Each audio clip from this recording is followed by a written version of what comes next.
Bonjour, ici André Lafrance en ce 16 janvier 2021.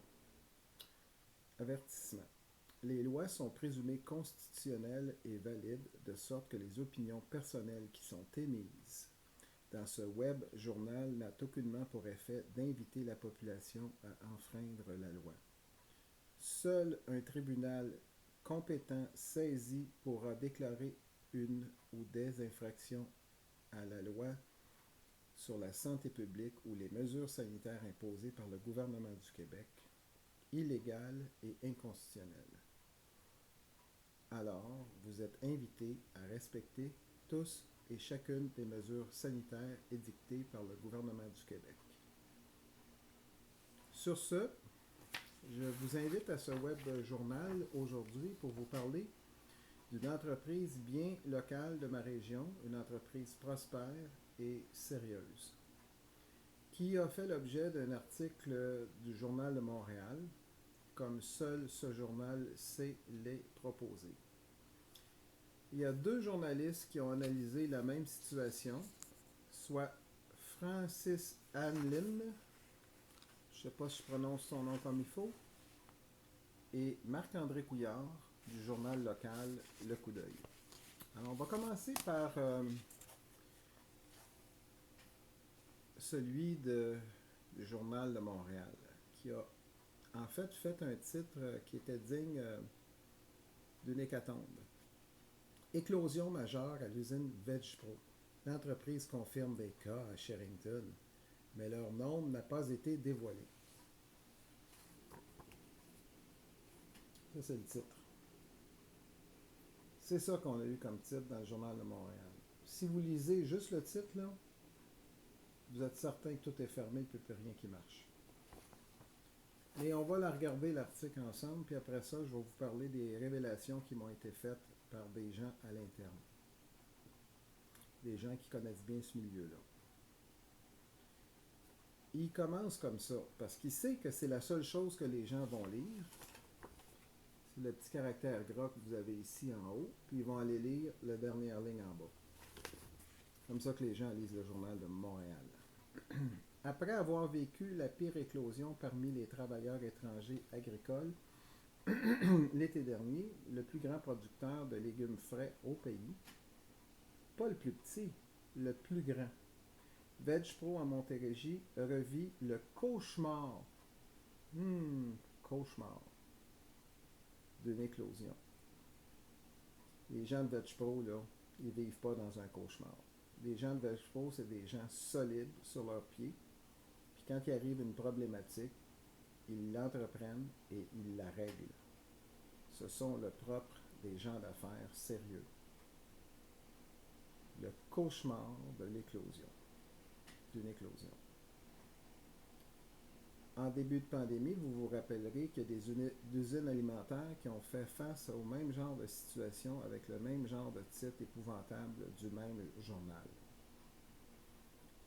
Vous savez, c'est l'usine de Olimel. En fait, il y en avait plusieurs d'impliqués, soit les usines qui se retrouvent sur la rive nord et sur la rive sud de Montréal. Est-ce qu'on a fermé les usines? Ben non. La santé publique a établi des règles pour maintenir l'industrie alimentaire en fonction parce qu'elle est une industrie vitale. Sans l'industrie alimentaire, vous crevez de faim. C'est aussi simple que ça. Donc, le gouvernement n'avait pas le choix de maintenir ces milieux-là ouverts. Peu importe. Peu importe. Là où je vais commencer, je vais vous lire en fait ce qui est une citation d'une personne. Ils ont eu la plus grosse éclosion parmi les travailleurs étrangers en juin dernier. Alors, je trouve ça inacceptable. Il y a quelqu'un, quelque part, qui n'a pas fait le suivi qu'il fallait, a déploré au journal Julio Lara, représentant syndical des TUAC 501 attirés au milieu agricole. Ça, c'est les Travailleurs unis de l'alimentation. Alors, à quel titre Julio parle-t-il? Est-ce qu'il parle au nom des salariés de VegPro ou il parle en son nom personnel à titre de représentant syndical d'une grande centrale? On n'est pas trop certain c'est quoi son titre, sauf que selon les informations que je détiens, à l'intérieur de l'usine, il y aurait des ou une unité d'accréditation, je ne sais pas combien, mais celle-ci serait représentée par la CSM et non pas les TUAC. Alors, quel est l'objectif de la déclaration faite par le syndicat à l'encontre de cette entreprise-là? Je ne le sais pas. Mais de qui parle-t-il quand il dit que des gens n'ont pas fait leur travail? Est-ce qu'il parle des gens du CI3S, Montérégie? Est-ce qu'il parle des gens de la CNSST? Ou est-ce qu'il parle des gens de VegPro? L'article, malheureusement, ne le dit pas. Donc, vous, là, quand vous lisez ça, là, probablement que vous pensez que c'est VegPro qui n'a pas fait ses devoirs. On va aller plus loin tantôt pour se rendre compte que VegPro a effectivement fait ses devoirs. Et ça apparaît des faits. Parce que ce qui est important dans une situation, c'est pas ce que les journalistes vous racontent, c'est de vous arrêter puis de regarder les faits. Puis de vous dire, ça se peut-tu ce qu'on écrit? Mais moi, je vous dis tout de suite que ce que Julio a dit, là, Julio Lara a dit, là, je pense pas qu'il l'a constaté personnellement. Selon nos informations, il y aurait au moins 70 travailleurs en confinement et une trentaine de cas positifs parmi les travailleurs étrangers seulement. Guatémaltèques et Mexicains entre parenthèses. Sur une centaine à l'usine en Montérégie. Toujours selon les informations que je détiens, il y a pas mal plus qu'une centaine d'employés. Parce que si c'était vraiment le cas, là, l'usine serait déjà fermée parce que 70 employés sur 100, entre vous et moi, comment voulez-vous maintenir des opérations avec 30 employés qui restent? Ça paraît impossible. Encore là, quand vous regardez les faits, puis vous vous arrêtez non seulement à lire ce que vous venez de lire, mais que vous vous posez la question, vous vous dites, ben ça se peut pas. Ça n'a aucun espèce de bon sens. Mais il y a un journaliste qui a cru bon l'écrire. De plus, une quinzaine de travailleurs, dont certains font souvent la navette de Montréal à Sherrington le matin pour se rendre au site, auraient aussi été déclarés positifs. Ouais, puis, ça change quoi? Ça change rien. On connaît l'efficacité proverbiale des tests PCR. Il y a tellement de faux positifs et de faux négatifs qu'on ne sait même plus où on en est. Ce qui est important, c'est quand on est face à des gens qui ont des symptômes apparents. Le fait de transmettre la maladie sans symptômes et que les personnes qui la récoltent n'aient pas de symptômes, puis qui ne se ramassent pas à l'hôpital, parce que l'article ne nous parle pas s'il y a eu justement des hospitalisations. Je pense que c'est seulement des gens qui sont sous surveillance, puis ce que le journaliste a voulu, c'est que vous lisiez que ce qui est en haut ici. Pas d'autre chose. C'est juste ça qu'il a voulu. Vous faire lire son titre, puis vous faire dire comment c'est épouvantable. Moi, je vais vous rapporter, excusez-moi, toutes les éclosions que le Journal de Montréal a rapportées. Il y a eu, en tout cas à date, moi j'en ai pas vu de suivi. Donc, probablement que toutes les éclosions qui ont été rapportées par le Journal de Montréal n'ont pas eu de suite. Il n'y a pas eu de conséquences. Il n'y a pas eu, finalement, d'hospitalisation. Pas plus qu'il y a eu des morts. C'est bien beau rapporter une éclosion. Mais regardez, on parle dans ce même article, dans le haut, après avoir vécu la pire éclosion parmi les travailleurs étrangers agricoles l'été dernier. Est-ce qu'on nous parle, parce qu'on aurait pu faire un suivi, justement, sur ce qu'on vient d'écrire, en nous disant, ben oui, il y en a 27 qui sont ramassés à l'hôpital, 14 aux soins intensifs, puis 3 sont décédés.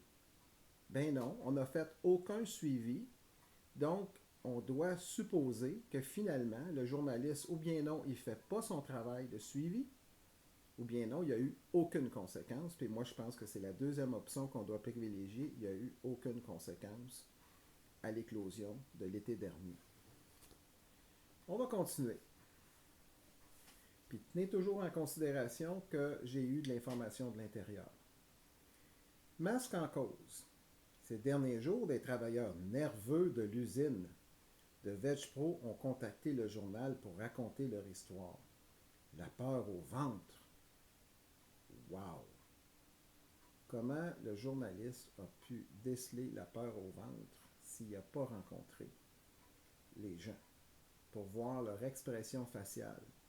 Parce que figurez-vous qu'un juge, quand il prend une décision, souvent les faits sont difficilement contestables devant un tribunal d'appel parce que le juge du procès est le seul à pouvoir apprécier la preuve qui est faite devant lui et apprécier les témoignages. Alors là, ici, on a un journaliste qui nous dit que ces gens-là avaient la peur au ventre. Wow! C'est quelque chose. Puis vous allez voir que l'autre journaliste du journal local, là, je veux dire, ça n'a complètement rien à voir avec cet article-là. Là, rien à voir. Et là, on va aller encore plus loin en accusant davantage l'employeur. Il n'y a aucun contrôle. Les gens s'entassent aux toilettes, au casier, à la cafétéria, a confié l'un d'eux, préférant taire son identité de crainte de représailles. Écoutez, là, on n'est pas au Moyen-Âge où le monde va faire leurs besoins dehors, tout ensemble, là. Dans une usine comme VegPro, là, il y a des toilettes avec ce qu'on appelle des stalls. La personne rentre dedans tout seul, là. Il ne s'entasse pas 3-4 dans le stall pour se faire un peu par-dessus l'un de l'autre, là. Là, il va falloir arrêter, là. Il va falloir que le Journal de Montréal arrête de nous dire n'importe quoi. C'est pas parce que quelqu'un vous dit une affaire de même là, que vous ne devez pas le questionner puis poser la question. Coudonc, rentrez-vous 3-4 en même temps dans le petit cabinet pour aller uriner tout ensemble. Mais voyons donc, c'est quoi cette affaire-là? Ouf! Quel journaliste! Je pense pas que celui-ci va gagner le Pulitzer cette année. Les travailleurs sont collés souvent avec peu de protection. Le quart de soir et de fin de semaine, les gens mangent ensemble. Pas de visière, pas de masque. Pas de masque. Pas de masque.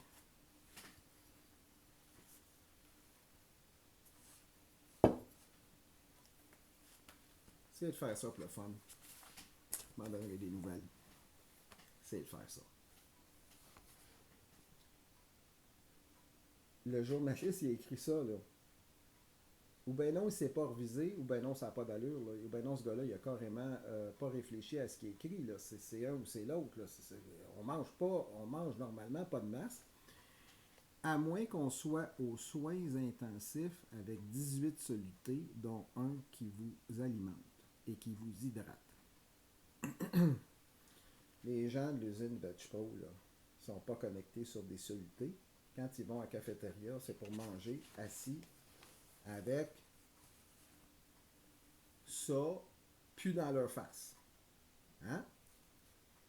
Puis le côté bleu, là, c'est le côté qui va dehors. Ou c'est le côté qui va dedans. Savez-vous? Faites-vous attention chaque fois que vous leur mettez ce petit masque-là? C'est juste une question comme ça en passant. Ça, là, ce patente-là, là, ça ne protège pas. Le gouvernement l'a dit depuis le début. Ça ne protège pas. Ça protège les autres. C'est ça que ça fait. C'est bien contradictoire, mais il faut croire Horatio, qui change d'idée comme il change de chemise.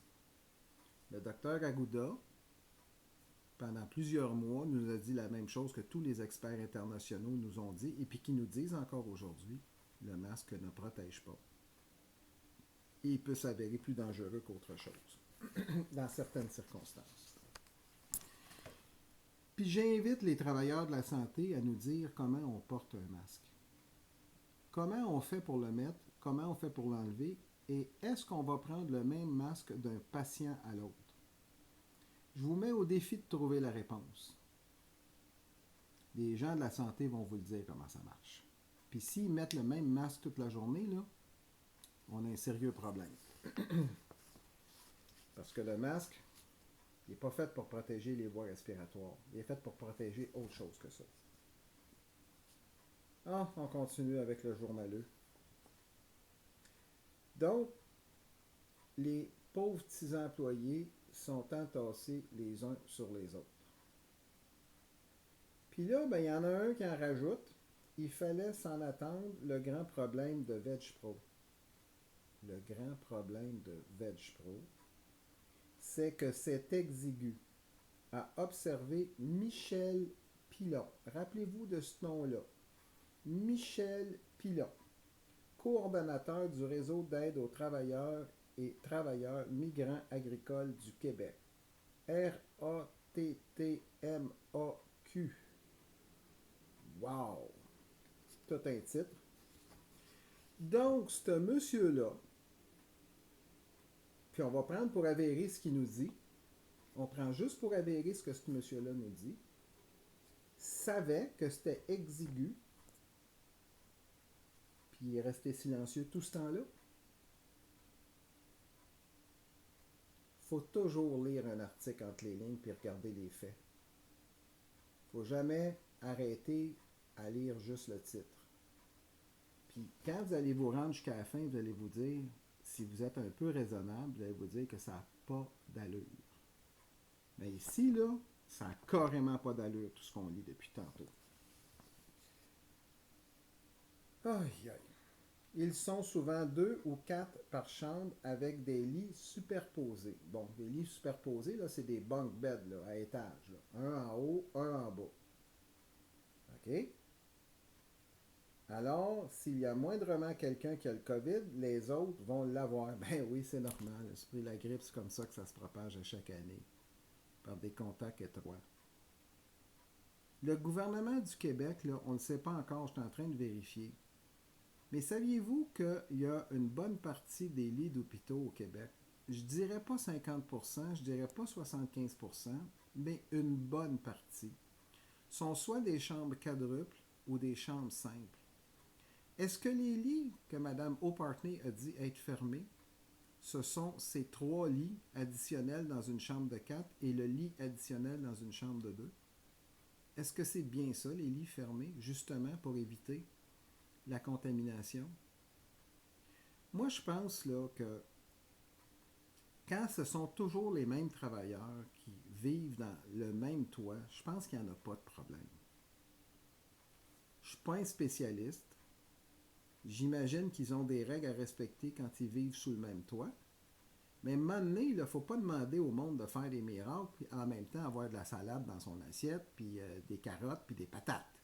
Hein? Là, il faut arrêter, là. Il faut voir que les croyants, là, ils arrêtent de croire aux miracles. Il n'y en a pas de miracle possible, là. OK? Puis à date, là, les gens qui meurent de ça, là, ils sont déjà bien malades de d'autres choses. C'est pas drôle de mourir. C'est une certitude qui va vous arriver à tout le monde. Mais à un moment donné, là, il va falloir qu'il y ait des gens qui reprennent leur raison. Ou bien non, il va falloir que le gouvernement vous dise exactement la vérité. Parce que là, à date, là, la vérité, là, c'est que la grande majorité d'entre nous, on parle du 20-80, 80% des gens qui l'auraient seraient au-dessus de 65 ans. Hey, le restant de la population, là, qui sont pas au-dessus de 65 ans, là, c'est pourquoi ils sont obligés d'aller se cacher à la nuit, là. Puis que le seul qui peut sortir dehors, c'est celui qui a un chien, avec tous les autres voisins qui ont un chien, puis ils peuvent tous se rencontrer dans la rue avec un chien. Hey, est où la joke? Est où la joke? Puis premièrement, est où la science en arrière de cette mesure sanitaire-là qui a carrément pas d'allure? OK? La science du couvre-feu. On est probablement les seuls sur la planète à faire ça avec les Français, nos petits amis les Français. On a peur. On a peur du virus. Danger. Aïe, aïe. Bon, ben, mercredi après-midi, VegPro, ben, ils ont confirmé que tout était sous contrôle, puis moi, je les crois. Je les crois tellement, puis je vais vous dire pourquoi je les crois. Mais avant de vous dire ça, on va lire qu'est-ce que les petits amis de l'UPA ont écrit. Mercredi, le directeur général de l'Union des producteurs agricoles, Charles-Félix Rox, un homme très gentil, s'est dit très préoccupé par ce qui se passait chez VegPro. Parce qu'il a lu, lui, ou il a écouté le journaliste du Journal de Montréal. Puis il n'a pas appelé les gens de VegPro pour poser des questions. Fait que là, il leur a fait une espèce de procès d'intention, comme ça, sur la place publique, en disant qu'il était très préoccupé. Fait que la personne qui lit ça, que le président de l'UPA est hyper préoccupé par ça, c'est quand même pas rien. C'est l'UPA. C'est ce qui regroupe tous les producteurs agricoles. Puis l'UPA, là, entre vous et moi, là, il devrait se regarder dans le miroir des fois. Surtout quand il vient le temps de protéger les terres agricoles avec les éoliennes industrielles. Hein? De faire des deals avec les gens d'affaires pour dealer des terres agricoles pour que ça aille dans le domaine de la zone blanche. Hein? Parce que ça arrive, là. Puis de protéger les porcheries industrielles qui ont détruit toutes nos rivières, en fait une bonne partie de nos rivières autour d'où c'était installé au Québec. C'est pas un secret pour personne, ça, là. C'est quoi qu'elle a fait, l'UPA, pour protéger les terres agricoles? Puis là, elle est en train de dire qu'elle est préoccupée par ce qui se passe chez VegPro. Ben, le président là, qui prend le téléphone, là, puis qui appelle l'autre président, puis qui se jase, là, puis qui s'excuse donc auprès du président de VegPro pour lui dire que, ben, il aurait peut-être dû l'appeler avant de faire un commentaire. Tu fais pas de commentaires comme ça quand tu es président d'une union. T'en fais pas, point. C'est assez clair. Tu vas aux sources. Tu dis pas que tu es préoccupé parce qu'un journaliste t'appelle pour te dire que c'est l'enfer dans une usine alors que ça ne l'est pas, là. On l'a lu, l'article, on a vu que c'est pas l'enfer. Puis pourquoi je vous dis que c'est pas l'enfer? Parce que ce genre d'usine-là, là, avec autant de travailleurs que ça, puis qui deal avec la plus grande partie des marchés d'alimentation au Canada pour la livraison des produits alimentaires. Ces usines-là sont hyper contrôlées par des inspecteurs de toutes sortes de nature. Donc, jamais on a vu VegPro, hein, ben moi en tout cas je ne l'ai pas vu. Sincèrement, moi je ne l'ai pas vu. Jamais on a vu cette entreprise-là avec des reproches. Non, cette entreprise-là n'a pas des reproches. Cette entreprise-là, c'est une des meilleures au Québec en matière alimentaire. C'est complètement l'inverse. Des gens sérieux, des gens responsables qui vivent dans ma municipalité en grande partie, puis dans les municipalités voisines. Je les crois, moi, les gens de VegPro, qui ont fait ce qu'ils devaient faire. Puis si c'était vrai, là, l'article du Journal de Montréal, là, la CNSST aurait fermé l'usine. Ben non, elle ne l'a pas fermé, l'usine, la CNSST. Puis le 6 Montérégie, là, le CI3S Montérégie, il n'y a rien à dire, lui non plus. L'usine, au moment où on se parle, est toujours active, selon toujours les informations que je détiens, qui proviennent de l'interne. Là, on va regarder l'article de Marc-André Couillard qui a été fait le 15 janvier 2021. En fait, on le voit à 14h04 de l'après-midi. Puis vous allez voir que le traitement du titre est pas mal différent. Éclosion de COVID-19, 2 points.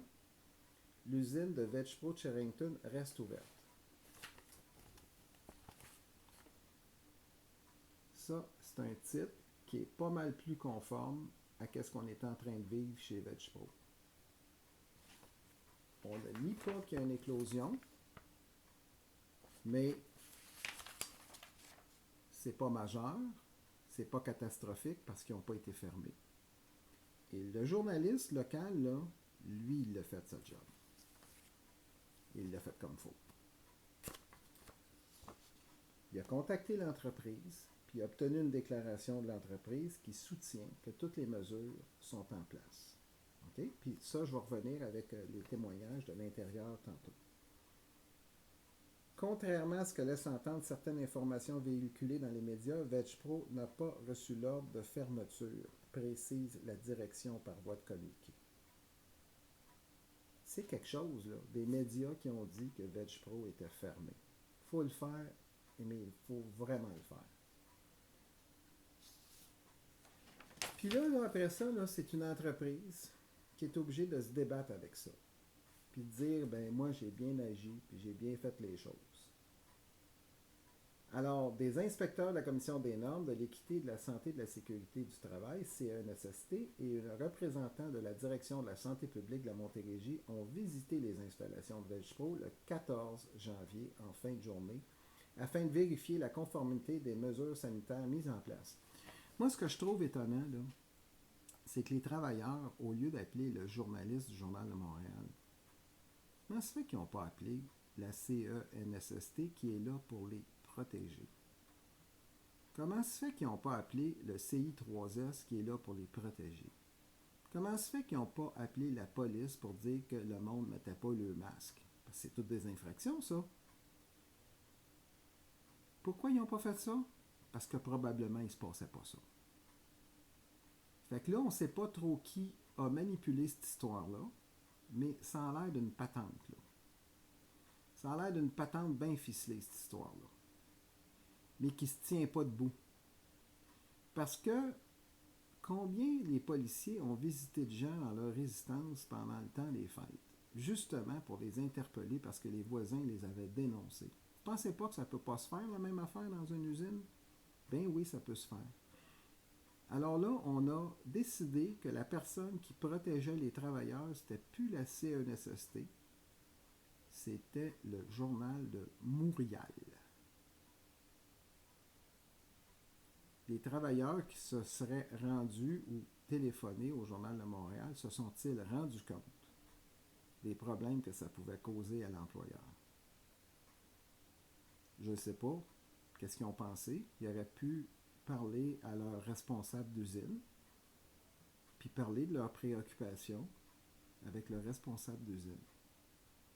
Ou décider de reprendre l'avion, de retourner à la maison, ou de ne plus aller travailler chez VegPro s'ils pensaient que leur vie était en danger. Mais comme vous le savez, les gens ont besoin de travailler, donc ils vont accepter certaines conditions. Mais ça n'empêche pas de les dénoncer. Puis si on a peur des représailles, on les dénonce à des autorités qui, eux autres, ont le devoir de confidentialité comme la CNSST et le CI3S. Les mesures correctives. Ça, c'est le journaliste, encore Marc-André, du journal local, qui a fait son travail contrairement à notre ami du Journal de Montréal.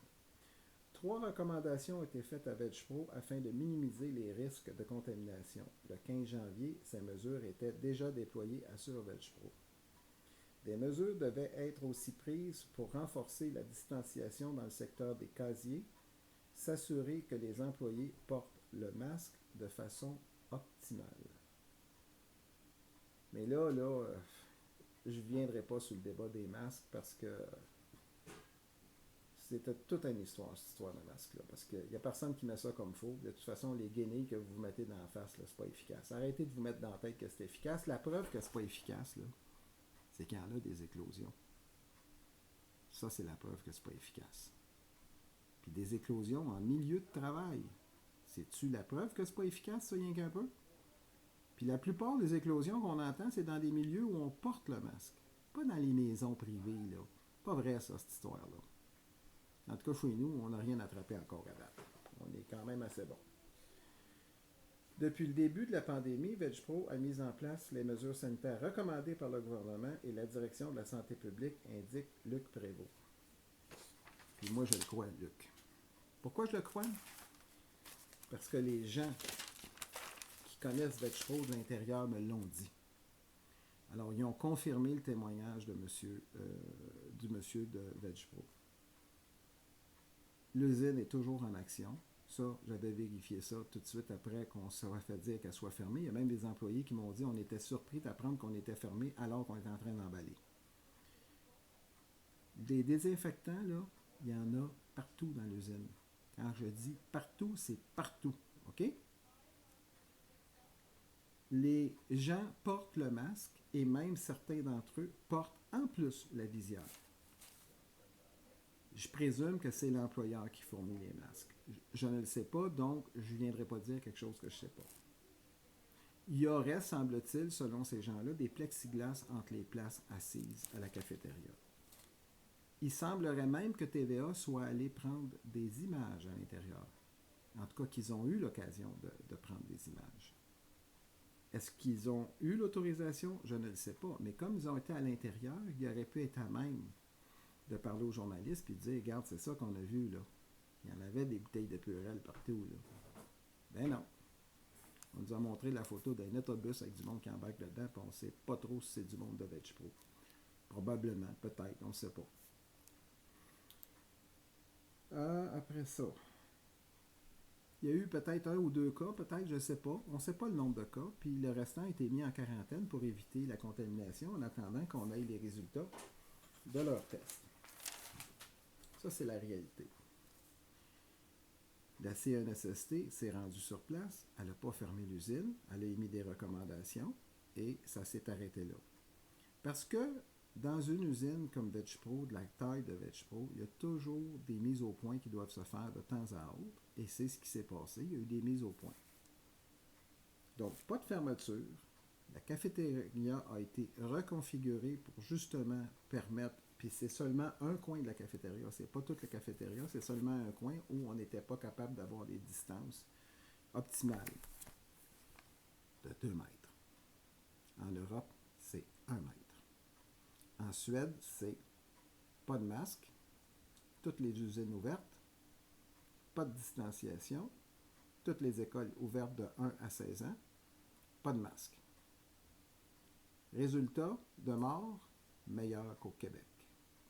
Résultat de cas, meilleur qu'au Québec. Résultat d'infection et d'hospitalisation, meilleur qu'au Québec, avec 0 mesure ou à peu près. Posez-vous des questions, les croyants.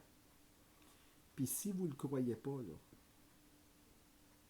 ben vous allez être obligé de me croire parce que moi, là, je vous parle, là, puis je ne suis pas encore mort, puis j'ai passé 34 jours sur le territoire européen, dont une trentaine en Suède, à travers le pays, d'un bout à l'autre, nord au sud, est à l'ouest, d'une côte à l'autre. Les plus grandes villes de la Suède, je les ai visitées, au complet. Que ce soit Göteborg, que ce soit Malmö, que ce soit Stockholm, Östersund, je les ai tous visités. J'ai rencontré des gens là-bas par dizaines. Je les ai interrogés. Je me suis promené dans les transports en commun. Métro, train, autobus. Je suis allé dans les restaurants. Je suis allé dans les centres commerciaux. Je suis allé partout où il y avait du monde. Puis, si je l'ai attrapé, puis si je suis asymptomatique, je ne sais pas. En tout cas, je fais le pas mal. Puis j'ai 63 ans. Le même âge que François Legault. La prochaine étape qu'on va faire, là, j'ai vu le tort considérable que certains commentateurs du Journal de Montréal ont fait dans la population, qui est convaincu qu'il va mourir de cette maladie-là, puis qu'on s'en sortira à peu près jamais. C'est tellement grave comment le monde a peur, là, ça s'imagine même pas. J'ai demandé l'autre jour à des gens de m'aider à décortiquer tous les articles du Journal de Montréal, de la presse, et surtout de Radio-Canada, qui est l'organe officiel qui devrait nous informer adéquatement. Je vous invite toujours à donner vos noms en privé par Messenger. J'ai déjà une quinzaine de personnes. La semaine prochaine, probablement que moi et Julie Lévesque, on va préparer une façon de procéder pour lire les articles et découvrir ce qui se passe de pas correct là-dedans. En attendant, la première étape, comme je l'ai dit, ça va être d'analyser et de faire le post-mortem de toutes les réunions de l'Assemblée nationale. Puis là, figurez-vous que depuis le 11 décembre 2020, le gouvernement du Québec ne met plus sur son site officiel, en fait celui de l'Assemblée nationale, les conférences de presse et il n'y a plus aucune transcription. Pour les retrouver, il faut aller sur le site du premier ministre, qui n'est pas assez gentil pour les transcrire parce que, justement, il veut nous donner un peu plus d'ouvrage dans les choses qu'il nous dit. Bien, inquiétez-vous pas, M. Legault, on va la faire, l'ouvrage. Vous ne voulez pas nous les donner, les transcriptions? C'est pas grave. On est capable de lire, on est capable d'écouter, puis on est capable de transcrire, nous autres aussi. Figurez-vous qu'on ne se laissera pas faire. Puis ce que votre sous-ministre, Mme O'Partney, nous a dit, là, on le prend tout simplement pas. Surtout en ce qui concerne les retards de liste d'appel. Je pense qu'on se comprend, moi puis vous, là-dessus. Vous avez dit que le système hospitalier était surchargé. Pas certain que c'est vrai. Avec ce qu'on a juste écouté de votre sous-ministre. Puis votre ministre de la Santé, là, lui, là, il n'a pas l'air trop au courant de ce qui se passe dans les hôpitaux. Il n'est toujours pas allé avec des caméras et des journalistes à l'intérieur pour nous montrer la catastrophe. Pourquoi il n'y va pas? Parce que c'est peut-être pas si pire que ça. Mme O'Partney nous l'a dit. On n'était pas rendu là. Alors, sur ce, je vais terminer ce web journal, toujours sur les mêmes paroles. Je vous invite à respecter les règles sanitaires. Vous n'avez pas le choix. Les lois sont présumées valides, ce qui inclut les règlements, les décrets et toutes les mesures qui ont été prises en vertu de la loi sur la santé publique. Vous pouvez penser qu'elles sont illégales ou inconstitutionnelles. C'est correct. Vous avez le droit de le penser. Mais le seul qui va pouvoir venir vous le confirmer, c'est pas André Lafrance, c'est pas les autres avocats. Peu importe d'où ils viennent. Les avocats européens ou les avocats canadiens ou les avocats du Québec. Nous, on peut simplement vous donner notre opinion, puis c'est ce qu'on va plaider devant le tribunal. Mais est-ce que le tribunal va nous donner raison? Ça, c'est une autre question. Sur ce, je vous invite à tous les respecter, évitez de vous retrouver dans les problèmes pour rien. Et puis, même si ça vous déplaît, vous n'avez pas le choix. Je vous l'ai dit et je vous le redis encore aujourd'hui, inondez les boîtes de courriel, inondez les boîtes aux lettres de vos députés et du premier ministre pour qu'ils commencent à se rendre compte que c'est plus une minorité de gens qui ne croient plus à son discours, mais que c'est une majorité de personnes. C'est ça que je vous demande de faire. Serrez-vous les coudes, la population, puis agissez. Mais agissez avec sobriété et avec respect. Puis je demande encore à ceux qui insultent les autres d'arrêter de faire ça. Parce que c'est exactement ce qu'on cherche à vous faire faire. Je vois juste les commentaires en bas de chacun des webs que je fais, que je suis obligé d'enlever souvent, ou que je suis obligé de ramener les gens à l'ordre.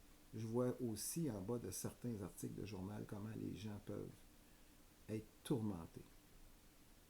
La preuve que les gens sont tourmentés parce que les journalistes écrivent ne sera pas vraiment difficile à faire.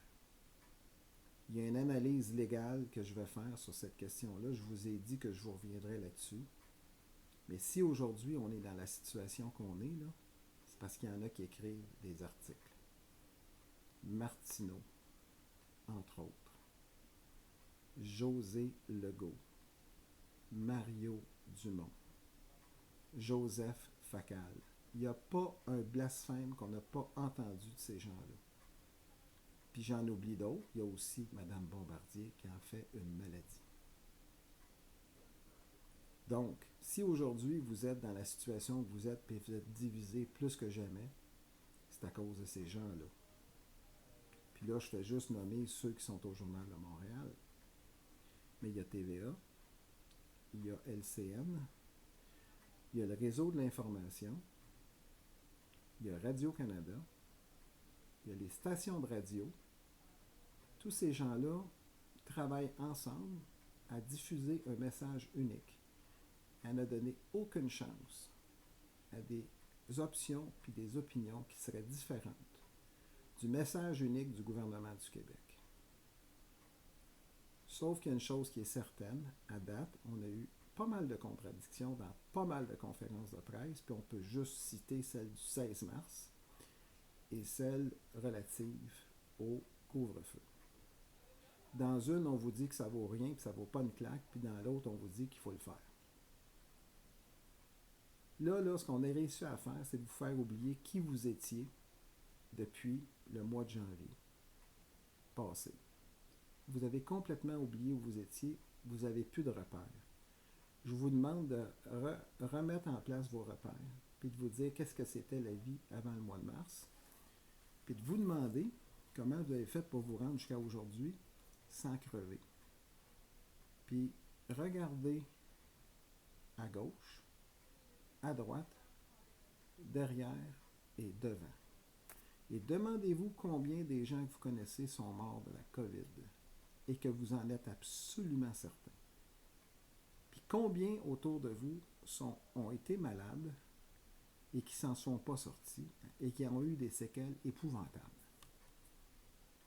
Puis ça, là, je m'adresse aux croyants. Parce que moi, j'ai plus besoin de regarder ça. Il n'y a personne autour de moi qui est mort de ça. Il n'y a personne qui a eu de séquelles. Il n'y a personne qui a eu de symptômes autour de moi immédiatement. Puis dans les gens que je connais, dans ma municipalité, tout le monde est bien solide. Ils sont tellement solides qu'ils ont réussi à me faire une résolution suite à l'article du Journal de Montréal. Fait que ça ne les a pas trop rendus malades, mes collègues conseillers municipaux. Hein? N'est-ce pas? Regardez autour de vous. Posez-vous des questions.